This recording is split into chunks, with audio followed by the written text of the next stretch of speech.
Welcome back, and thank you for joining A Shark's Perspective, the podcast with subject matter experts in marketing. So, guess what? This is the 100th episode, and I cannot thank you enough.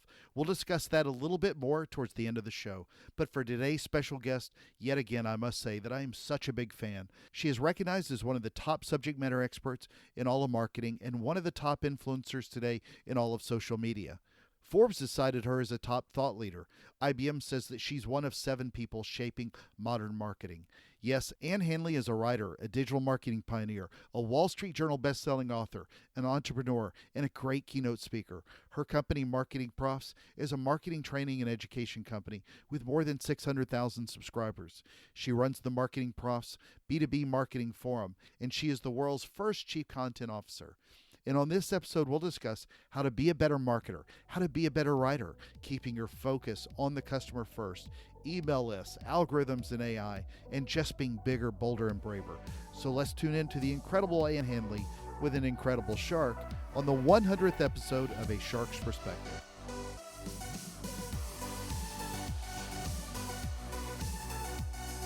Ann, thank you so much for joining me today on A Shark's Perspective. I know the world knows a lot about you, but, in 30 seconds or less, if you will, tell us a little bit about yourself. Sure. First of all, thank you for having me. Of course. 30 seconds or less. I am Well, I Ann want them to go Handley. Google it. I mean, if they don't That's know you true. by now, they should Google it, and there's a ton of content on the Content Queen.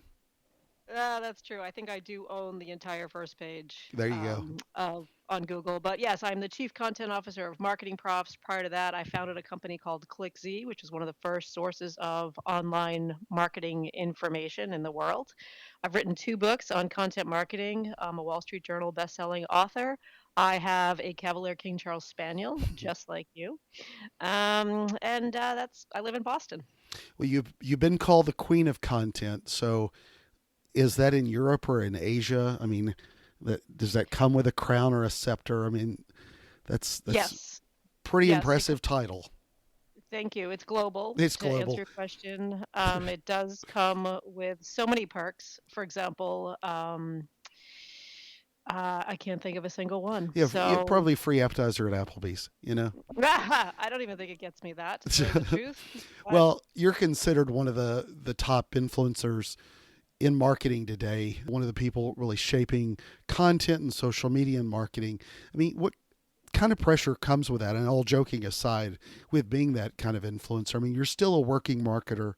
I've spoken with some of the people in your, realm of influence, if you will, other thought leaders, and a lot of them, have. I know one in particular has said he wishes he hadn't labeled his own company by his own name because that does bring a lot of pressure. But how do you sort of keep up? Keep up being at the top of your game with so much knowledge.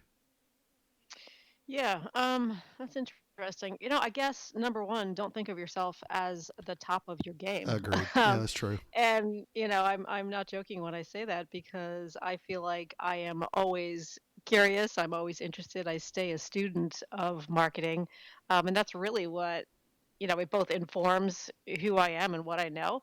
But I also just think that it stops you from being cocky. It also gives you a sense of humility, which I So think true. is incredibly important for all of us as professionals or as people, either one. So I read a lot, I listen a lot, I try to do both of those things more than I speak. And so, I don't blog every day, for example, because I spend a lot of time looking and reading and seeing what others have to say about things. And that's by design, that's not out of Sure. laziness because I feel like I need to feed myself and figure out how I feel about things and then I share it. So there is that sort of philosophy, I guess, that I have. Yeah, well, one of my favorite takeaways from a previous show was there was a young lady that was on the show who did not want to be referred to as a subject matter expert. She said she was a subject matter learner. And I thought that was just Mm. a brilliant point of view because, as much as I love to think that I know something about marketing, I'm a voracious reader and realize I learn something from listening to you, from reading books, from something every day. And if you don't have that mindset, it can kind of go to your head in the wrong way. But Hmm. I would love to jump into one of your books in particular, jump into the deep here with your best-selling book, Everybody Writes. And Hmm. first of all, this may sound silly, but I would like to thank you for writing 2 and 3 page chapters, because books like this, I feel like at each interval I've accomplished something. And if I read in the morning, I can feel like incredibly empowered by admitting I just knocked out 5 chapters of a book. But every chapter is, it's clear and concise and imaginative. So in my own dorky way, thank you. But when you write like that in those shorter chapters, does it help you knock out a book any faster? Um, no, it really doesn't help me knock it out any faster. What is that quote by Pascal? I think it's if I had more time, I would have written a shorter letter. Yeah, You know, you know. yeah, Um, and so I actually think it's harder to write in a more concise and succinct way than it is to write long. And I think that's the difference between making sure that you're really thinking about what the audience needs from you and just writing because you want to write. I true. mean, both of those things have value, but if you're trying to attract an audience, if you want people to actually learn something, then you really do need to think of things from their point of view. And the reason why I wrote that book with short chapters wasn't just to, create short chapters, but because I wanted the book to have some momentum. I wanted it to Yeah, be a fun book to read. I wanted somebody to think about writing and to reframe it as something that felt accessible and doable, but that also is fun to learn about. I felt like I needed to really walk the walk in the sense that I feel like writing is fun and has a lot of is it's just a creative process, and sure. so how do I actually convey that enthusiasm to somebody who, may be an adult onset writer, Right, right? exactly. Somebody who isn't too comfortable writing. And so I wanted I wanted to write a book that was not just instructive, but also fun and accessible and felt like you just said, like you would get to, the end of a chapter or two or the entire book and go, wow, I actually learned something and it was a fun journey along the way. Oh, And that absolutely. really was my goal. Well, I mean, the book is seriously, it's one of the best, I mean, writing style guidebooks that I've read in the modern era. I mean, you address everything from LinkedIn profiles to hashtags to email campaigns to, gosh, to landing pages to so much more for, the modern day marketer. And I know a lot of it's for business, but it's it's really changed for me the way I look at writing as well. And I wanted to ask you, am I correct to assume that your passion for writing came before your passion for marketing? Yeah, absolutely. Yeah. I mean, I wanted to be a writer from the time that I was 8 years old. I wrote in my diary that when I grew up, I wanted to be a Ritter, and I spelled it Yeah. with two T's because I wasn't clear on even how to spell, and I wanted to be a writer. So, yeah, What that kind of stories did you absolutely. want to write? Uh, um, the funny thing is, I was never really much of a fiction writer. Mm-hmm. I wanted to be, well, I should say that what I really wanted to do, what I ended up doing was producing a neighborhood newsletter for my street. And the reason I did that is because while I loved writing, I really loved being read. Right. I wanted Right. I wanted to write to somebody. I wanted to write for somebody. So when I was a kid, I just needed that audience. And this is in a pre-internet era. This is before any of this was invented, before podcasting, before blogs, before any kind of online forums or email. And so my only outlet as a kid growing up in the Boston suburbs was to think about producing a newsletter for my neighbors. And so that's what I did. And I went out and I reported on what everybody was doing and, who got a new car and who got a new mailbox. And, the fact that there were some neighbors who were flouting the leash laws in town, that kind of thing. Mm-hmm. So that was my first foray into really publishing. And it was also my first foray into having an audience, so to speak. Sure. Well, everybody's got to go through their, their own journey, but how do you think that, at least for you, Yeah. writing has helped you become a better marketer? I mean, for Oh, some, it's yeah. graphic design, for some, it's web pages, whatever. But I mean, writing rather, gives you such amazing levels of creativity and imagination. And Yeah, so I mean, for me, the best training as a marketer came as, from studying writing and studying journalism when I got to college, because I think that the best marketers always think about not just what they want to say, but why it matters to the person who's reading, Hmm. and so that to me was such great training as a marketer, which, by the way, it took me a long time to realize. Um, that that was exactly the perfect training ground for marketing was to think about, was to practice my writing, was to practice thinking about the audience at all times. It took me a while to connect that to marketing, but in fact it is the best way to think about marketing. Hmm. It's not about what you do or what you sell, it's about why it matters to the people you're trying to attract, right? How does your product or service fit into their lives? How does it make it better? And so that impulse to let the audience know why you matter as a company, so that's something that you would do from a marketing standpoint, is exactly what writers and journalists do from with a different goal in mind, which is really just informing the audience. But yeah, it was hugely influential and hugely helpful to me. Well, and the thing I love about writing in particular is that it forces you into telling your own twist to it. And there's so Mm, much of marketing today that is completely cookie cutter, horrible, disturbing, bad practice, doesn't work.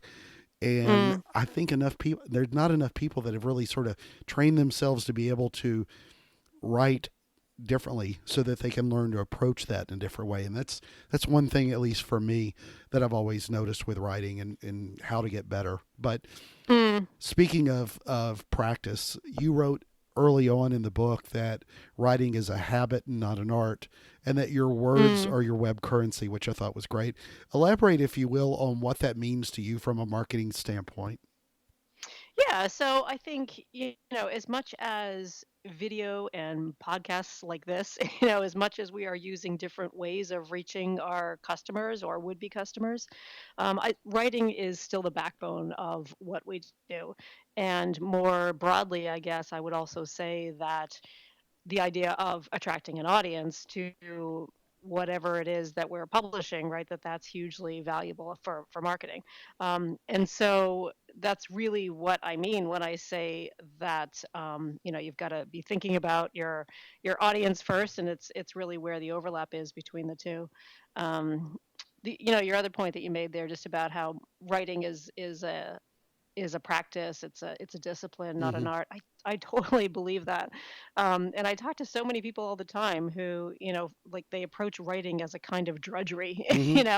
and I feel like the only way to get better at it and a little bit more nimble as a communicator is just to practice it often.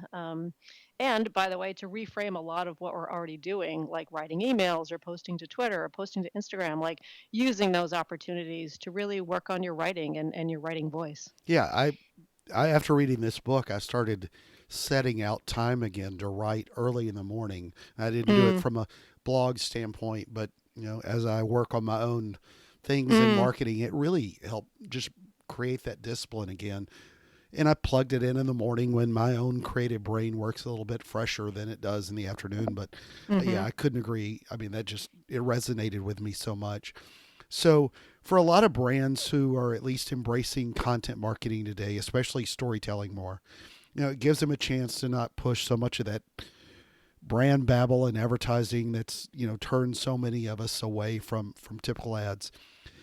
However, are you worried at all about content becoming somewhat cookie cutter and maybe becoming too traditional? I'm worried that at some point that content marketing will start looking like everybody else's content marketing, especially if you look at a lot of blogs today.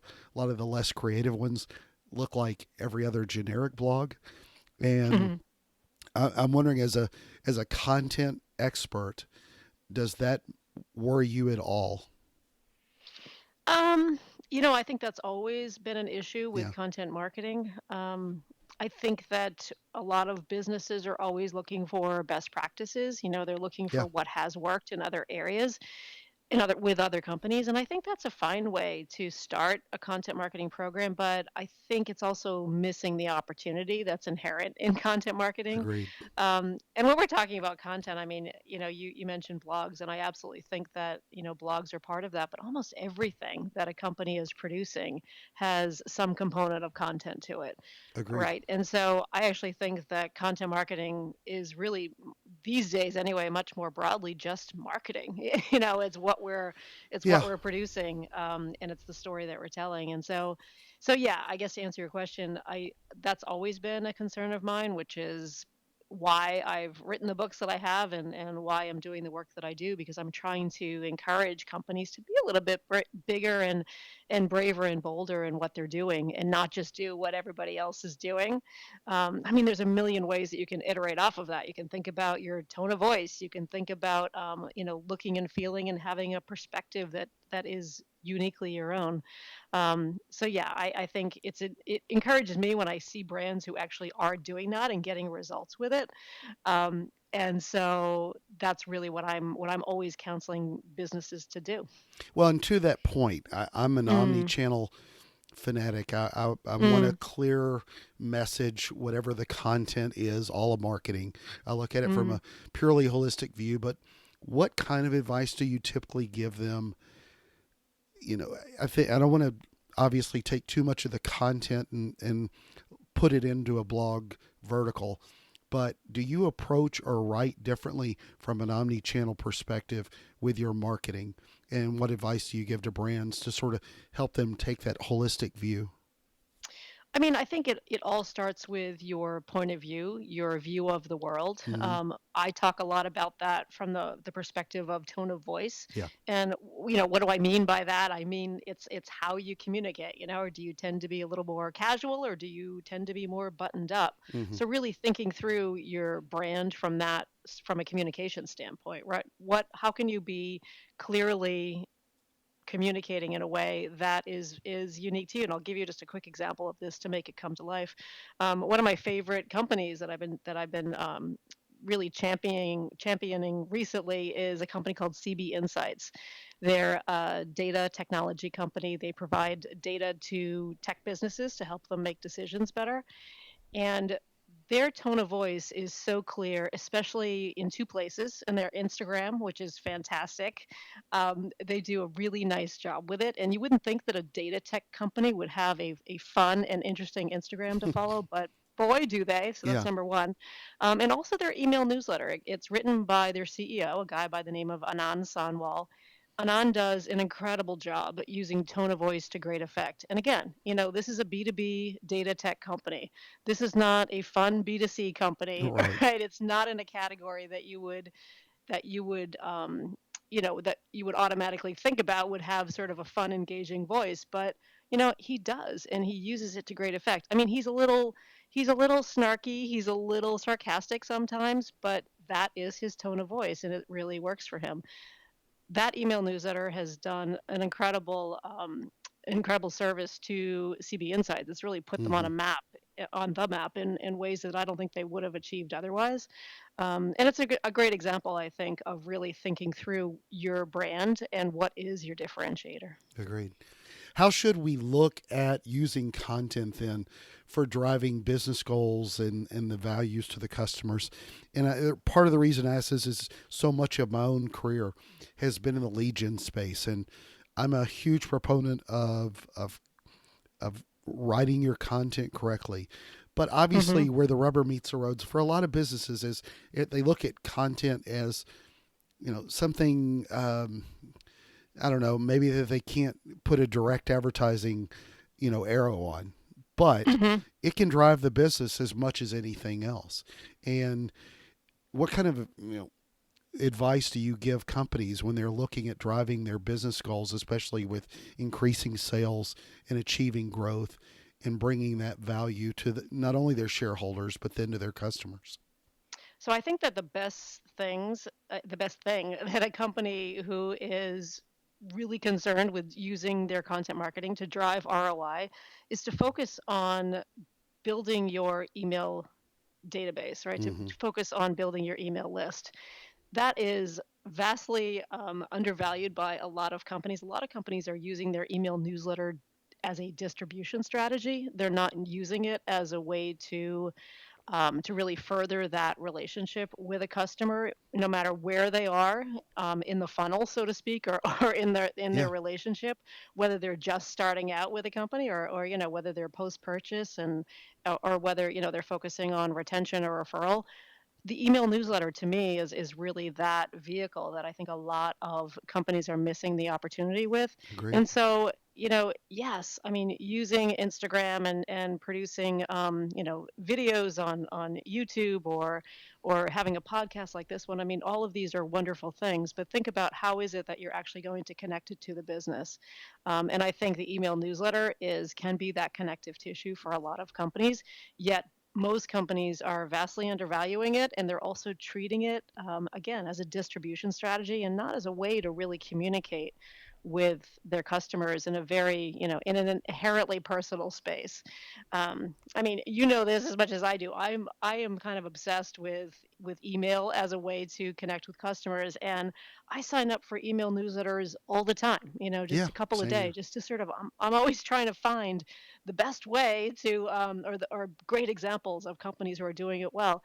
And I gotta say, they're not a lot out there. They're vastly there's a pretty big chasm between Yeah. the number of companies who are doing it really well and the rest. Well, none And of them so look at it from being yeah, focused on the customer first. It yeah, is right. you just said it with the distribution channel. It's a place for them to spam their branded content that doesn't help me solve one problem, and that's my big frustration with email. Because when you look at an email ad, I mean, if you watch a TV ad, 30 seconds generally. You look at an Instagram post, 10 seconds at the most if it's engaging, or you're just swiping on. But email, if you can tell a story within an email and get somebody to read it and read it and read it for a minute to 2 minutes, that's such an Hmm. amazing opportunity to tell a story and pull people in and help them solve a problem and want them to stay engaged with you. It's one of the longer channels that you can keep somebody engaged with, and I don't understand Hmm. why they just keep blowing it up. And I do the same thing, and I end up just unsubscribing from so many of them. Yeah, yeah, right. And I think especially, in a world where very often the social channels are ruled by algorithms. I Yeah. think that's another big reason Agreed. why I'm a big proponent of email newsletters, because it's really the only place where people and not algorithms are in control. And like I've talked about this on stage in the past, and there's always that person in the audience who's like, yeah, but Gmail will put you in. I know, I know, I Right. know. Yeah. I know all that stuff. Right. But for the most part, it's Yeah. people who are in control and not algorithms. So one of the things I've heard you speak about that I'd like you to elaborate on is, what do you mean by next level pathological empathy? There's a transition Pathological, for you. How about that, from yeah, email right. to next level pathological empathy? Yeah, pathological empathy is really just a way of thinking through the customer journey from the customer standpoint, Hmm. and not having a general sense of who your customer is, right, from a demographic standpoint, but looking at psychographics, really Hmm. understanding what motivates them, what are they all about. How do we actually produce the kind of marketing that is truly going to feel like we are speaking to them? I talk to a lot of marketers all the time who don't have much insight, real insight Hmm. anyway, into customers. And a lot of them aren't even speaking to customers. I know. That's usually customer service or it's sales, but it's not marketing. So I encourage anybody who is listening to this podcast, if you are a marketer, if you are in charge of selling products or services to an audience, I think it's inherent on you to actually pick up the phone, have coffee, get Yeah. some real insight, some firsthand insight from a real person, really understand their pain, what their day looks like, what motivates them, where they are, who they are, and not just this sort of sense of don't just look at the numbers. Yeah. Go stick on a headset and sit in your customer service department for an hour. Yeah, or one thing we do at Marketing Profs, we have our marketers who are fielding customer service requests. Yeah. Not all the time, but they're the ones who are on the chatbot. For example, if you go to the Marketing Profs B2B forum site, and it's like there's a a chatbot that pops up and it's like, hey, got a question? That's marketing right Hmm. there. That's not a bot. That's not customer service. So just some simple things you can do.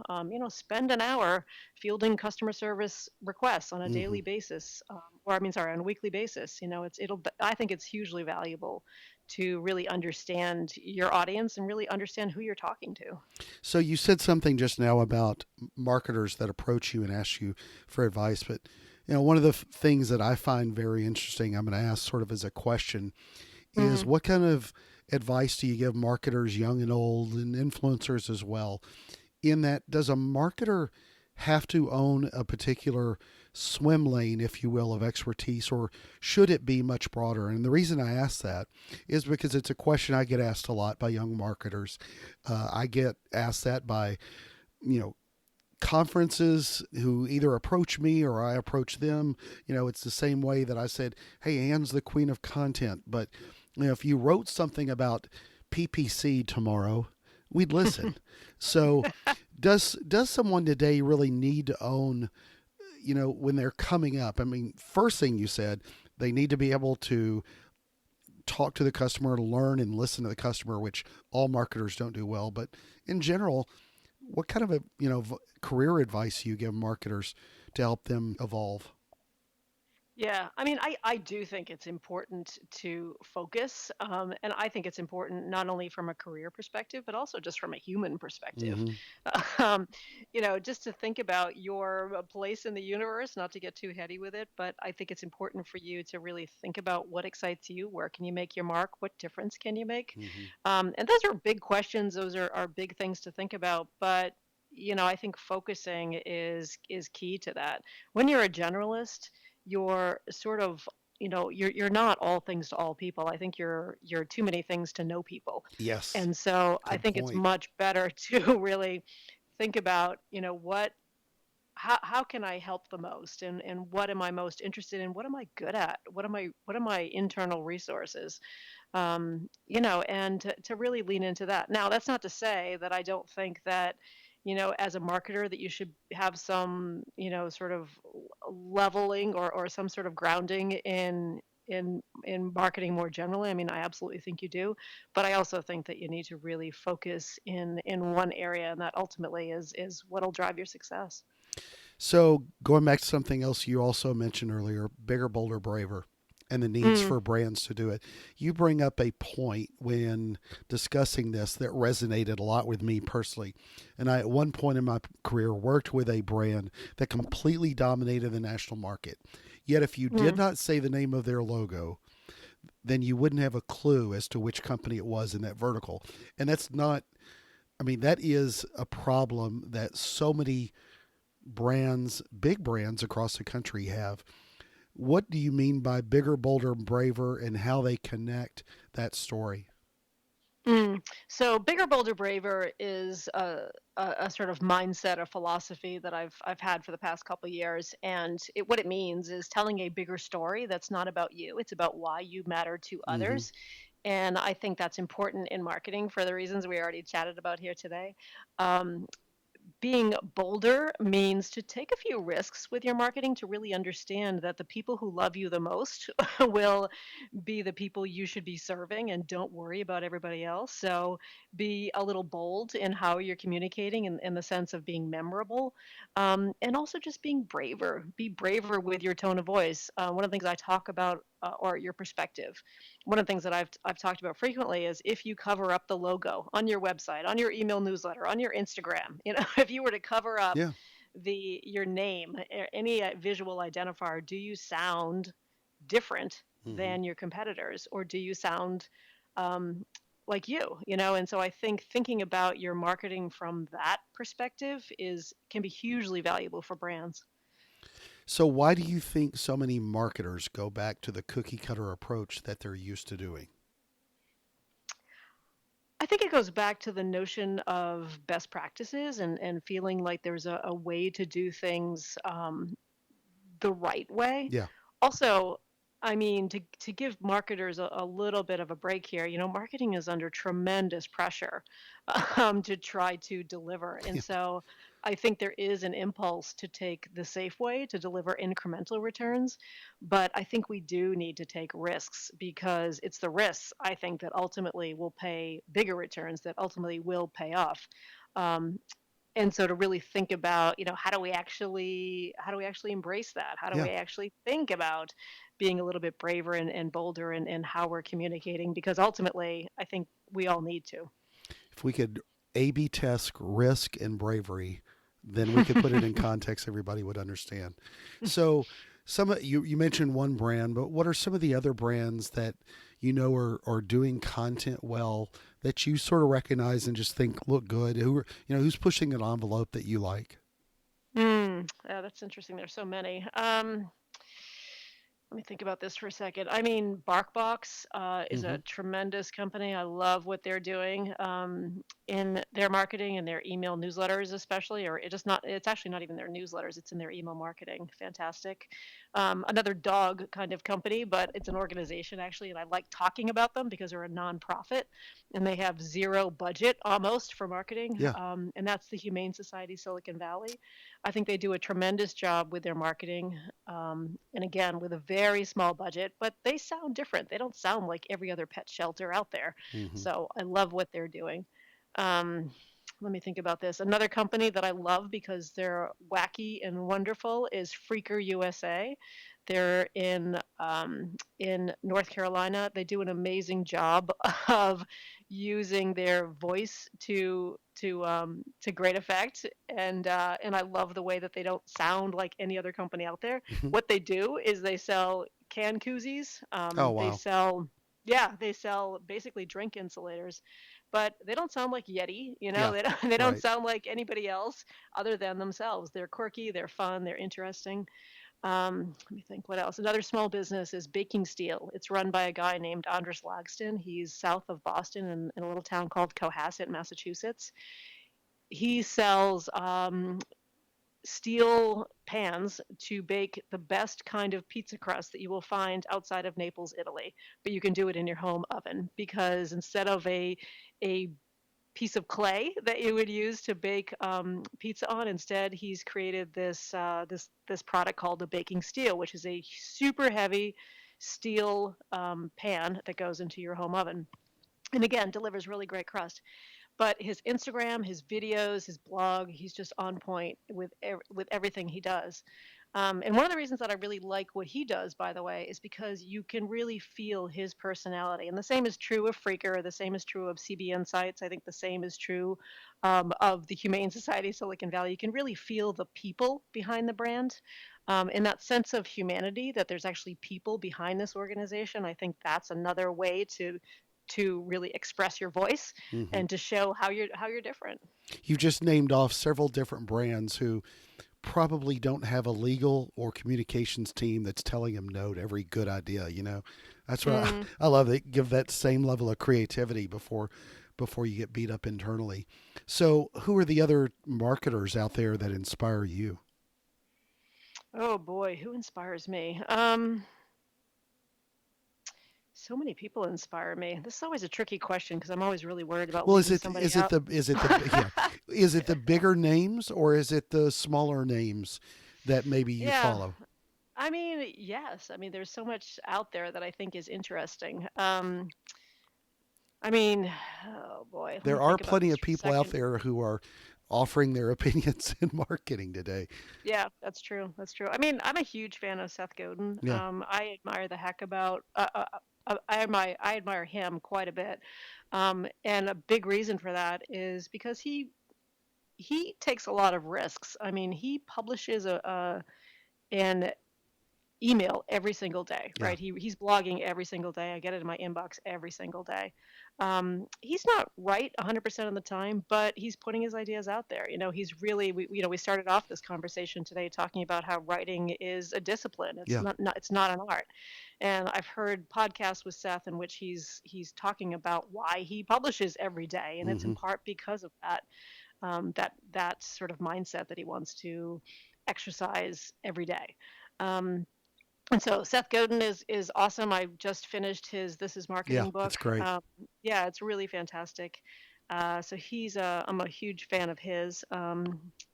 In terms of other, I gotta tell you, I get a lot of inspiration just by reading non-marketers. Yeah, um, absolutely. I like looking at. I mean, from a writing standpoint, I'm always like when I read, for example, I can read fiction or nonfiction, but I'm always reading with a pen in my hand and noticing how the language is working for from a reader standpoint, or noticing why this is engaging to me or why it isn't. It's almost like I'm reading the story on two levels, or I'm reading whatever I'm reading on two levels, right? One is just for the information or for the story or whatever the case it happens to be. But secondly, I'm always thinking about it from a writer's standpoint, right? Hmm.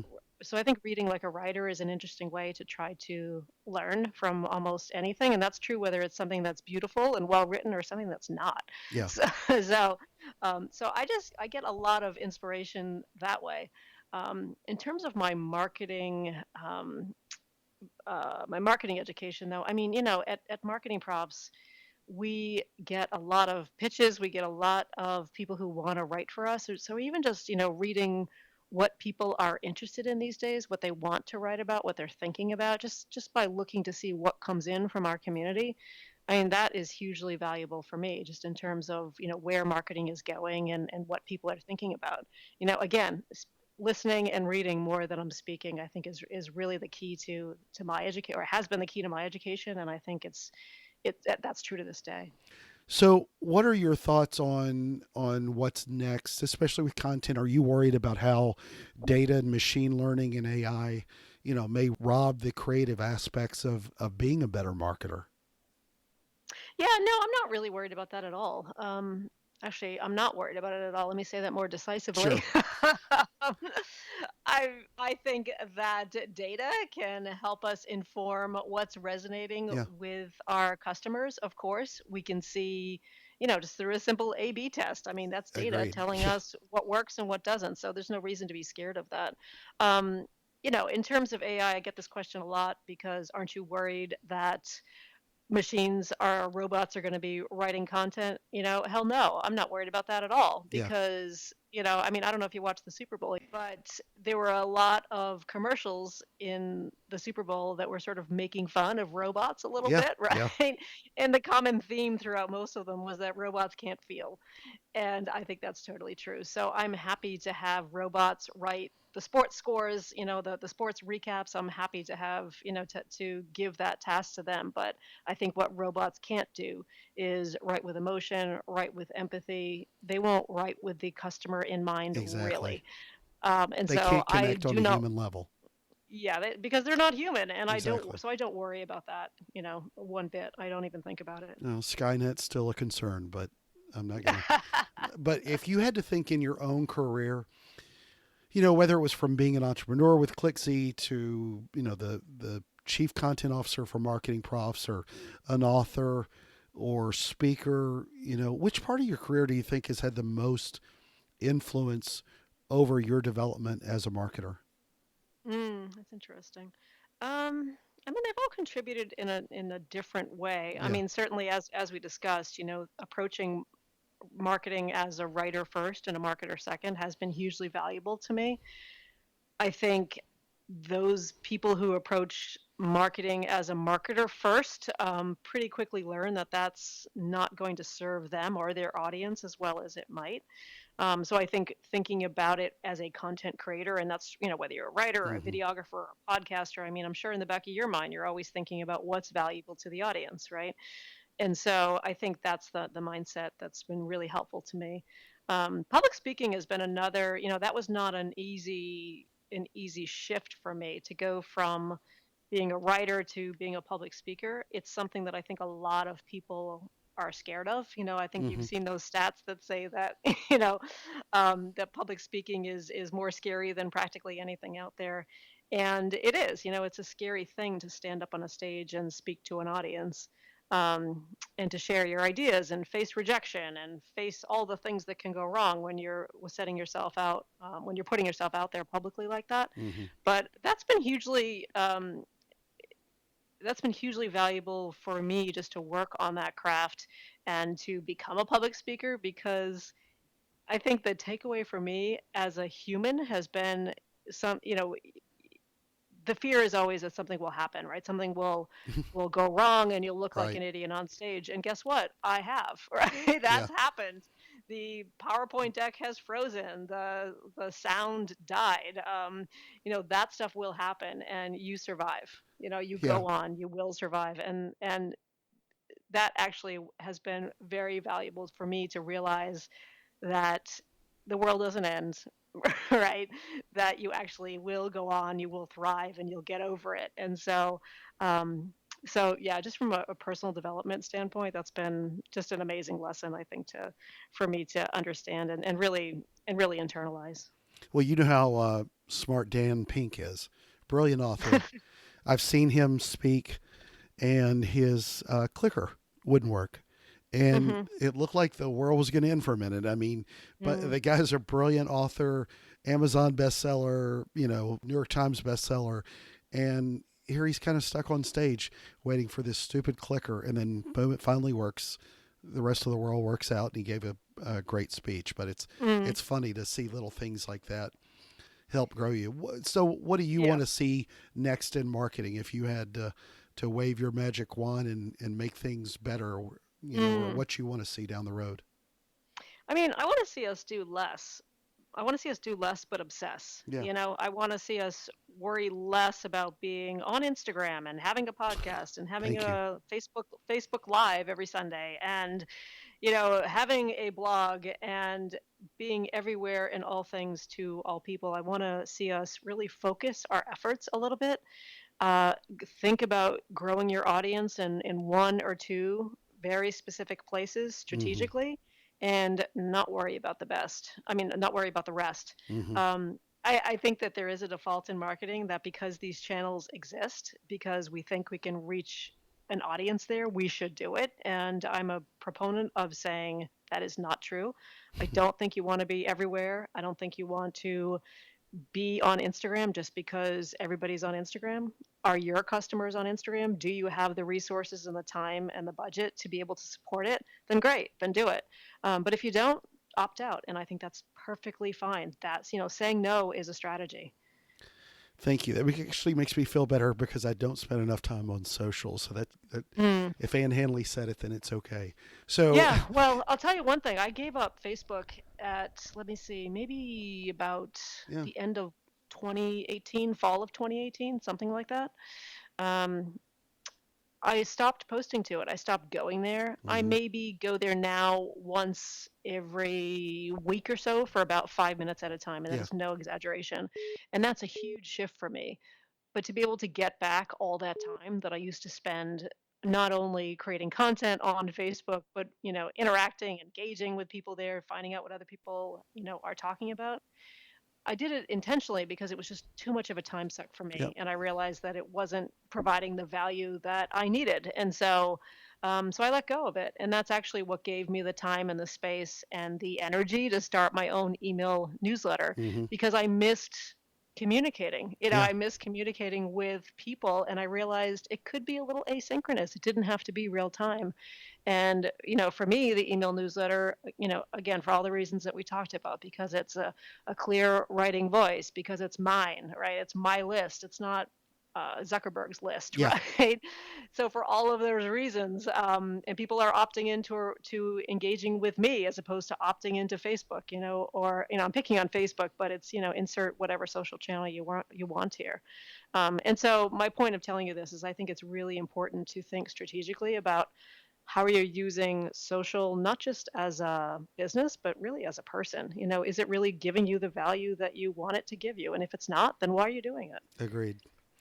So have you ever been approached to write any content for either Bill Belichick or Tom Brady? I have not. No. Did you watch that game? Yeah. Yeah. I did. 9 Super Bowls. He's I know. won. Tom Brady and Bill have won as many as all the Steelers combined. It's crazy. I know. It's amazing. Number 6. It was insane. Yeah, Yeah. it was fun. Well, It was actually kind of a boring game. to it tell was you a the truth. horribly boring game. Yeah, it was Defense terrible. may win championships, but it drives down ratings. Oh boy, yeah. I mean, at one point I was at my neighbor's house and I look around the room and everybody is just sort of sitting there. Half the people are on their phones because it was boring. It was Yeah. like it was like Ads were nothing to do. boring. Yeah, it was bad. So, and it is that special time in the show. Are you ready for the 5 most important questions that you're going to be asked today? I am. Wow, I'm excited. All right. Number 1, public speaking, most notably at a marketing conference or writing in your tiny house in the backyard. Which would I prefer? Is that Yes, the ma'am. question? That's your choice. Oh man, those are two completely different things. Absolutely. Wow. That's like asking if I want like a really nice loaf of bread fresh out of a Paris oven, or if I would like Belgian chocolate. Those are two different things. There you go. Let me think about this. I'm thinking about it very hard. I don't know. I love public speaking. Yeah, I would actually do the speaking, which I know sounds pretty weird, but that's exactly what I think I would Yeah. go for right now. Well, number 2 is the Blenheim or Mm-hmm. the tricolor Cavalier King Charles Spaniel. Oh man, I've had both. I've had Simon was a Blenheim, and my little dog Abby, who is snoring under my desk here, is a tricolor. So I'm gonna have to go with tricolor, just because Abby is. I mean, Simon was a great dog, but he's no longer here. But if Abby overhears me saying that Simon was somehow superior, then she would never forgive me. So I'm going with Abby, tricolor. That's funny. Number 3, the Queen of Content or Chief Content Officer. Oh, which title do I prefer more? Uh-huh. Chief Content Officer. All right. Number 4, Charlotte's Web by one of your favorite authors, E.B. White, Mm. or Everybody Writes, your go-to guide to creating ridiculously good content by one of my favorite authors, Ann Handley. Oh man, you can learn a lot about engaging writing from either one of them. And I'm gonna go with Charlotte's Web only because you've done your homework, by the way. Yeah. I'm impressed. Um, only because I think it's a fantastic read for grown-ups, and a lot of us haven't read that book since we were kids, or some of us have read it to our kids. But if you go back and read it now, Oh, yeah. as a grown-up, as a marketer, you will get a whole different take on Charlotte's true brilliance. So I'm going to go with Charlotte's Web for that reason. All right. And the most important question that you're going to be asked today is biscuits or cornbread? Ooh, that's so interesting. Biscuits. Not bad. So would you say that this is probably the best 100th episode of a podcast that you're going to be on today? That's how you got me here. Today specifically? Yeah. Because you threw out that 100th episode thing, and I was just like, man, I could not let you down. Yeah, absolutely. I think this is pretty much the only one, but let's just call it best. All right. That works for me. So, Ann, where can people find out more about you, follow your thought leadership, marketing advice, sign up for the newsletter, and more? Oh boy, you can go to annhanley.com if you want to hear from me every other week. I promise not to overwhelm you with content. You can go to annhanley.com/newsletter. Or if you want to hear just to get really my take on things, but if you want a more general grounding in marketing and marketing education, you can go to marketingprofs.com. We also have a newsletter that mails out twice a week. I'm every other week. This is twice a week. So I would encourage you to sign up for that as well. Awesome. Thank you so much, Ann, for being with us today on A Shark's Perspective. Yeah, thank you so much. This is a lot of fun.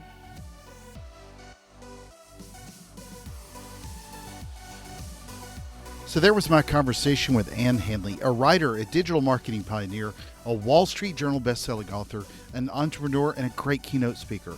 Her company, Marketing Profs, is a marketing training and education company with more than 600,000 subscribers, and she runs the Marketing Profs B2B Marketing Forum, and she is the world's first Chief Content Officer. Let's take a look at 3 key takeaways from my conversation with her. First, the best training for her in her own marketing career came as a writer. She said, and I quote, "Because I think that the best marketers always think about not just what they want to say, but why it matters to the person who is reading. It helps you to think about the audience at all times and how does it matter to them, impact their lives, and so on." She writes that writing is a habit and not an art. So as much as you can, I also urge you to try to keep that core art of writing and how you communicate and attract an audience as near to you with your sharpened tool set as possible, and persist.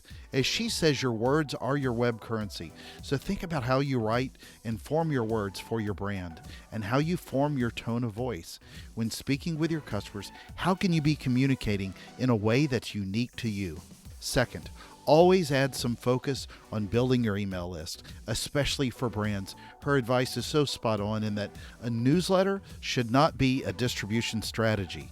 It shouldn't be for your brand babble. It should be a conversation piece and a connective tissue, if you will. After all, you're speaking with someone in a very personal space. If they're reading your email, then you've got their attention. So focus on your customer first. For the most part, with email, it's where people and not algorithms are in control. Third, if you cover up the logo on your marketing materials, do you sound differently than your competitors, or do you even sound like you? This is such an important question in marketing today, and sadly, so many brands and marketers fail or they don't know that they're failing. Being bigger, bolder, braver is a mindset and a philosophy change. It's not about you. It's about why you matter to others, to your customers. So as Anne says, take a few risks and don't worry about everyone else. Be braver with your tone of voice. And a rare fourth, do you have any idea how much I am honored with this 100th episode and every episode of this show? Not only have I had thoughtful discussions with some of the smartest and most influential people, but I've also gotten, hopefully by now, the opportunity to earn your respect and your trust, which matters far more to me than ever being in the spotlight. With every minute of every episode, I am honored. This show has not been about anything other than trying to help other people do better. Got a question? Send me an email to kenneth@asharksperspective.com. It has been my privilege that you took the time to listen to this show to discuss another one of the many components that makes up marketing today. So learn as much as you can from every person you meet. That's what I do, and I sincerely hope that I can do that to help you as well. Join us on the next episode of A Shark's Perspective.